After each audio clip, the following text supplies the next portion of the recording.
If you're worried that Pig meant the end of the crazy Nic Cage we all know and love, don't worry, Prisoners of Ghostland has you covered. Hey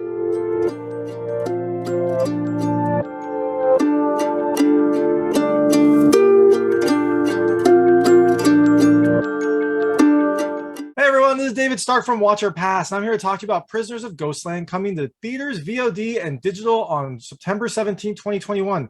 It's a new Nic Cage movie that it's just insane. There's no really other way to say it. It is an insane movie. It has a lot of very interesting things about it, but it is literally and figuratively insane. It stars Nic Cage as the hero, Sofia Boutella as Bernice, Nick Cassavetes as the Psycho, that's his name, Bill Moseley as the governor, Sakaguchi as Yasujiro, and Yuzuka Nakaya as Suzi. It is a very interesting film. It has like a Western samurai mashup, so it has like an East meets West kind of feel. It's a little more on the Japanese side. The director is a Japanese director, a visionary Japanese director, and so you have a lot of kind of an old school Japanese feel to both the sets and the cinema. But you also have a lot of Western influence as well. You've got some spaghetti Western themes. You've got this kind of Western town. And then you have a whole lot of other things as well. So I'm going to talk to you about 3 things I liked about the film, 3 things I didn't, and then go a little bit into the ending. So if you don't want to know anything about that, just go ahead and stop the review, go watch the film, or you can read the review on watcherpass.com, which doesn't have any spoilers, and then come back and listen because it's going to be a crazy one. So in Prisoners of the Ghostland, Nic Cage is in some sort of like prison and he's in prison for a failed bank robbery that led to a lot of deaths, and he is taken out of the prison by the governor who kind of controls. It's called Samurai Town. It's this kind of Western slash old school Japanese mashup town that the governor kind of the governor kind of leads. So he pulls Nic Cage out of prison to help find his daughter who has disappeared. And we don't know where his daughter went, but he basically gives Nic Cage 3 days to find his daughter. And what would make Nic Cage do that? Well, he's also in this leather suit with explosives on it, and if he tries to hurt someone or gets excited in other ways, those bombs go off at certain points. And if he doesn't find the daughter in 3 days, he blows up. If he finds the daughter, he gets 2 more days to come back. So he gets 5 days overall if he finds her. And that's kind of the story as we know it, and it is an interesting one, but it is very stylistic. So the first thing I love is the style. This film has a very unique kind of mashup style. You've got old Japanese influences. You've got kind of the old like Japanese market town, the Japanese architecture with like a Western theme. You've got Western characters. They've got cowboy hats and boots. You've got some guns, like 6-shooter revolvers, but you also have samurai. So it's this weird kind of East meets West feel, and the film has a lot of elements of both. And then also on top of that, it has just a very colorful, bold style as well. The bank robbery scene is very interesting because it's like a white bank with these really colorful splashes of color. You've got colorful characters. You've got people in like full primary color outfits, like all red, all green, all blue. And then you also have some bright other effects as well. It's a very kind of noticeable style, and it really hits you from the start because it starts in Samurai Town. And then when it goes to, the later, I don't know what to call it. I call it Apocalypse Town. It's like this, essentially post-apocalyptic city that is also inhabited by crazy people. It goes into more of like a Mad Max-ish kind of style. And that also has a very different feel to it. A little bit more, on the post-apocalyptic side, you've got people in like scavenged equipment. You've got a lot of like very interesting outfits that also have lights on them. So the entire film just has this really intense and noticeable style that I enjoyed. Kind of fun to see where it goes, what new craziness is going to happen. And that leads right into the next thing I love about this film, the insanity. I mean, the film is just insane. You've got the overall story. There's some sort of like afterlife purgatory aspects to it. You've got Nic Cage being Nic Cage. You've got he's in a explosive suit, and then just there's a lot of random stuff that happens. That is a lot of fun. Like eventually at the start, the governor gives him a car to go find his daughter, and he's basically like gets in the car, drives around, and then jumps out and grabs a bicycle and starts riding a bicycle, maybe to not be tracked. And then you have the some characters in like very, I guess, kind of like old school Japanese cinema, looking at him going, so cool. It's like, it's a really random scene, but it's also just a lot of fun. And that kind of insanity just kind of permeates the film. There's all sorts of things that happen that are just weird, but they make you smile. They make you cringe a little bit, but they make you smile. It kind of toes that line between cringy and amazing. And I loved him seeing him in the bicycle because I feel like that must be a callback to The Wicker Man, another iconic Nic Cage bicycle scene. But things like that are just throughout this film, and it does lead to one of the things I didn't love about it, but overall, it's fun to see Nic Cage back in this kind of weird, crazy role and kind of letting everything fuel it. I don't think that he's the impetus for this, but it's good to see him in this movie being able to kind of be in some more roles that his fans love. And the last thing I really loved is the music. The film has kind of an interesting mashup of different musics. It's got like some classic Japanese cinema, it's got some spaghetti western, but it also has some techno underlined it all that really kind of gives it a nice pulsing beat throughout. Like I really enjoyed hearing the music and hearing how it kind of it helped along with the style. Like the music is a component of the style, but it is a noticeable piece that will help kind of keep the film going and helps to highlight some of the more interesting action scenes and some of the dramatic scenes as well. Things I didn't like, the insanity is both good and bad because the insanity, it's a bit of a weird film. It's a very weird film. I actually didn't mind it that much, but the insanity does make it tough to follow. You've got some scenes out of order. You've got some scenes where it looks like maybe some things are in Nic Cage's head, but you can't really tell because it doesn't tell you that. So there's this one scene where he's driving and all of a sudden he sees like in front of him these like apocalyptic raiders with this kind of like lightning flashing in the background, and it looks like he doesn't know what to do, and then boom, cut to the next scene where his car is crashed, he's on the floor, and then it kind of moves on. And sometimes it'll enter like dream sequences, but you're not sure because this whole world is kind of like a dream. It's like a purgatory, partially like a dream. You don't know what is in the, I guess, real world versus what's in like his head and what maybe has happened in the past. And that leads to, the second thing I didn't love is it's a pretty convoluted story. There's a lot of characters that you meet, a lot of characters without much of an introduction. I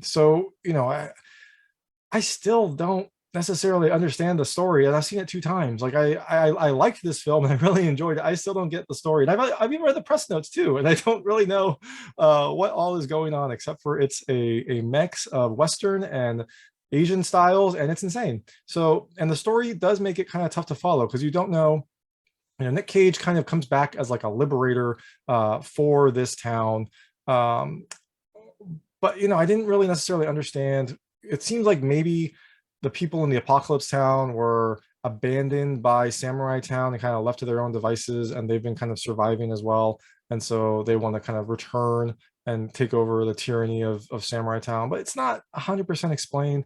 But you know what, I think that's okay, because I think if they would have tried to explain it more, it probably would have just made the film less enjoyable and made it more confusing. So I think you just kind of let the craziness speak for itself, but that does lead to a story that is very tough to follow.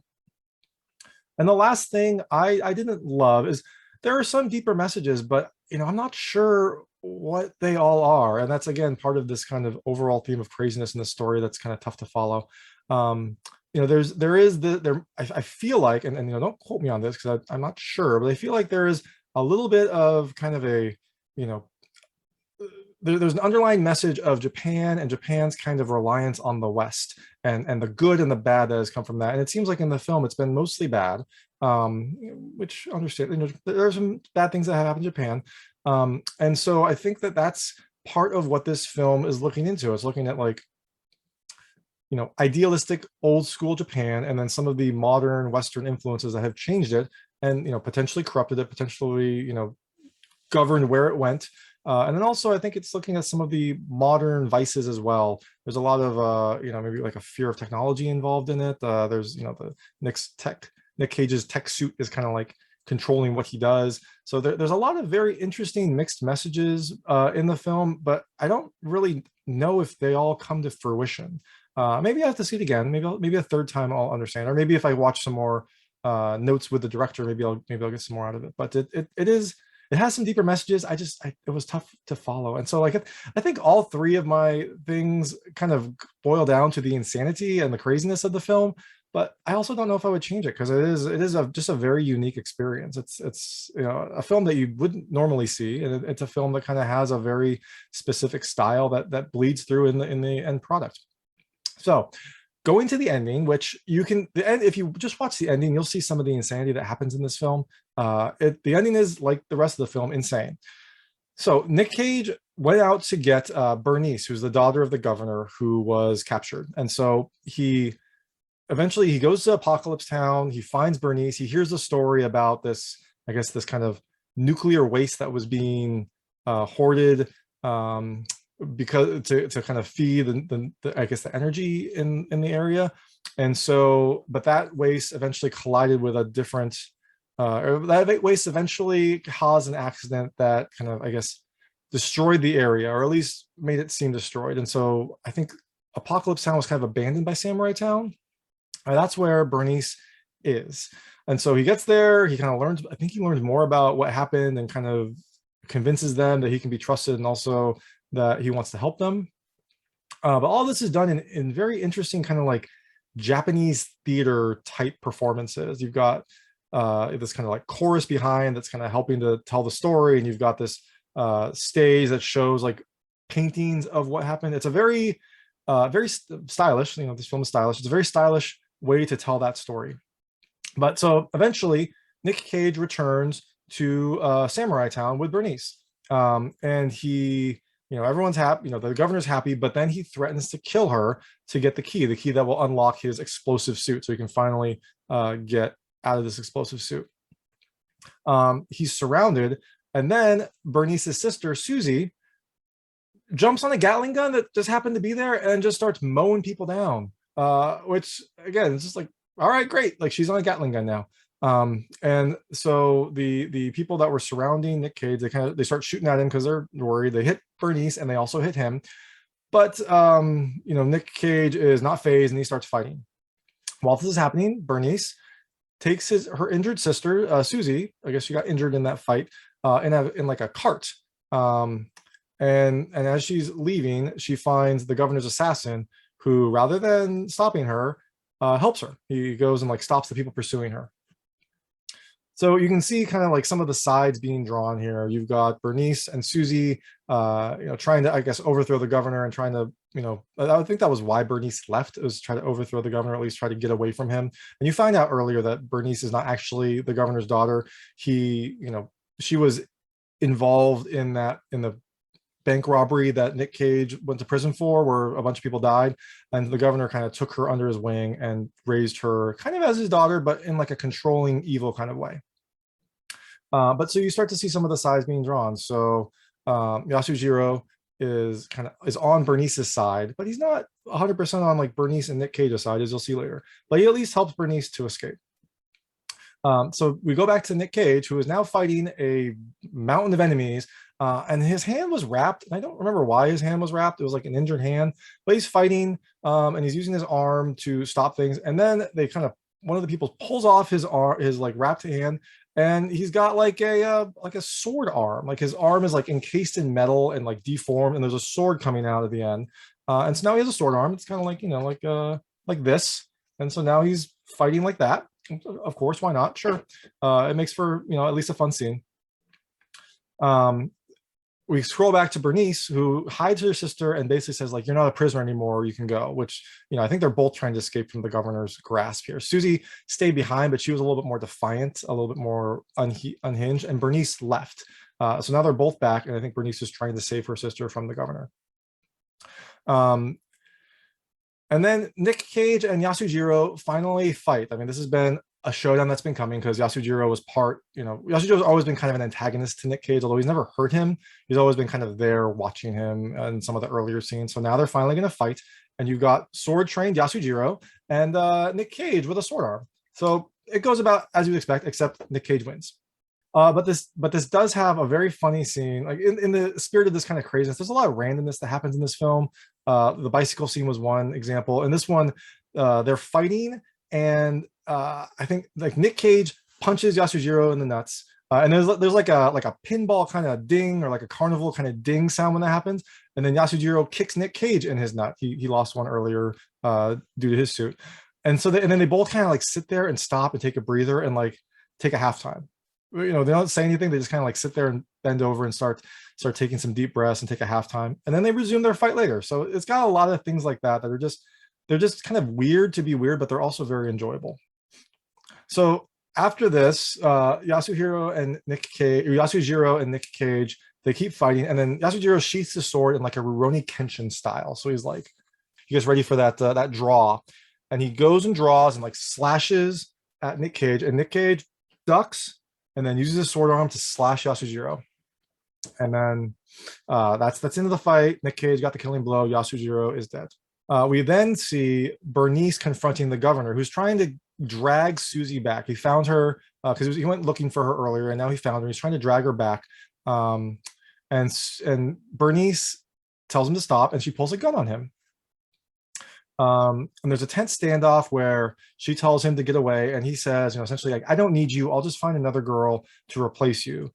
And then you go back to see when he kind of, I guess, adopted her after the event, but it takes on it's always been kind of a sinister meaning, and this takes on a more sinister meaning. Like, he'll find another one. He doesn't need you. He'll just kind of do this to someone else. And then Bernice just empties the revolver into him. You know, basically, I think she doesn't want that to happen to anyone else, so he makes sure it won't happen to anyone else. And so then, you know, the governor's dead. The news spreads, and Nic Cage walks up to the dead governor, and his suit's about to blow up. You can hear all the like beeping and the warning signs, and he grabs the key that was around the governor's neck. Suzi had pulled it off during the tussle with the governor, and he unlocks his suit, and finally there's no more explosion. Like, finally the threat is now satisfied. Finally the threat is diffused. So news of the governor's death spreads throughout the area, at least, you know, spreads to Samurai Town and then also to Apocalypse Town. And when that happens in Apocalypse Town, the clock, I guess, that had stopped at the accident, I think, when the nuclear accident happened, starts up again, and it strikes up to midnight, I think. At least the minute hand goes up to 12. And then it explodes. So I think, you know, the Apocalypse Town was kind of stuck in limbo, and that's part of, you know, a lot of these characters seem to be kind of stuck in a limbo, like a type of prison. And so with that clock now gone, it feels like maybe things can move forward and progress. I think. I don't know. This movie's weird, but I think that's what happened. And then so we then see the screen goes dark, and then we cut to see Nic Cage, Bernice, and Suzi all in a bus stop in Samurai Town. And Samurai Town looks similar, but there's a certain kind of light to it. It feels like it feels brighter. Everyone seems a little happier. And during everyone's sitting in this bus stop. Nic Cage says, and I'm going to do a Nic Cage voice, so bear with me. This is probably going to be terrible. Yeah, Samurai Town is going to be a beautiful place one day. And then the movie's over. So you get the feeling that maybe Samurai Town will now be able to thrive without the Western influence, without the governor. And the governor is dressed in this pure white suit. Like, that's another part of the style. The governor has a like pure white suit. So that's why I'm wearing this for this review and also a later interview. But so that's Prisoners of the Ghostland. Like I said, it's a very weird film. I liked it. You know, I kind of have a soft spot for both Japanese and Westerns. So it kind of ticked those boxes. The story was tough to follow, but you know, I think the style kind of pushes this through. The style and the uniqueness. You don't really see a lot of films like this, and so I really just kind of liked the different aspects of this film and just kind of the craziness. Like, there's a lot of random things that happen, like, you know, Nic Cage taking a bicycle during their intense sword fight. They both get hit in the junk and then they take a breather. There's an earlier scene where one of the explosives explodes because Nic Cage gets excited, and that was just like a very random scene, because then he starts whooping and like running around in a circle and then passes out. So you get a lot of like very strange but entertaining, like bordering on, you know, ridiculous and entertaining, and it kind of always goes back and forth. So that's Prisoners of the Ghostland. It's available in theaters, VOD, and on digital on September 17, 2021.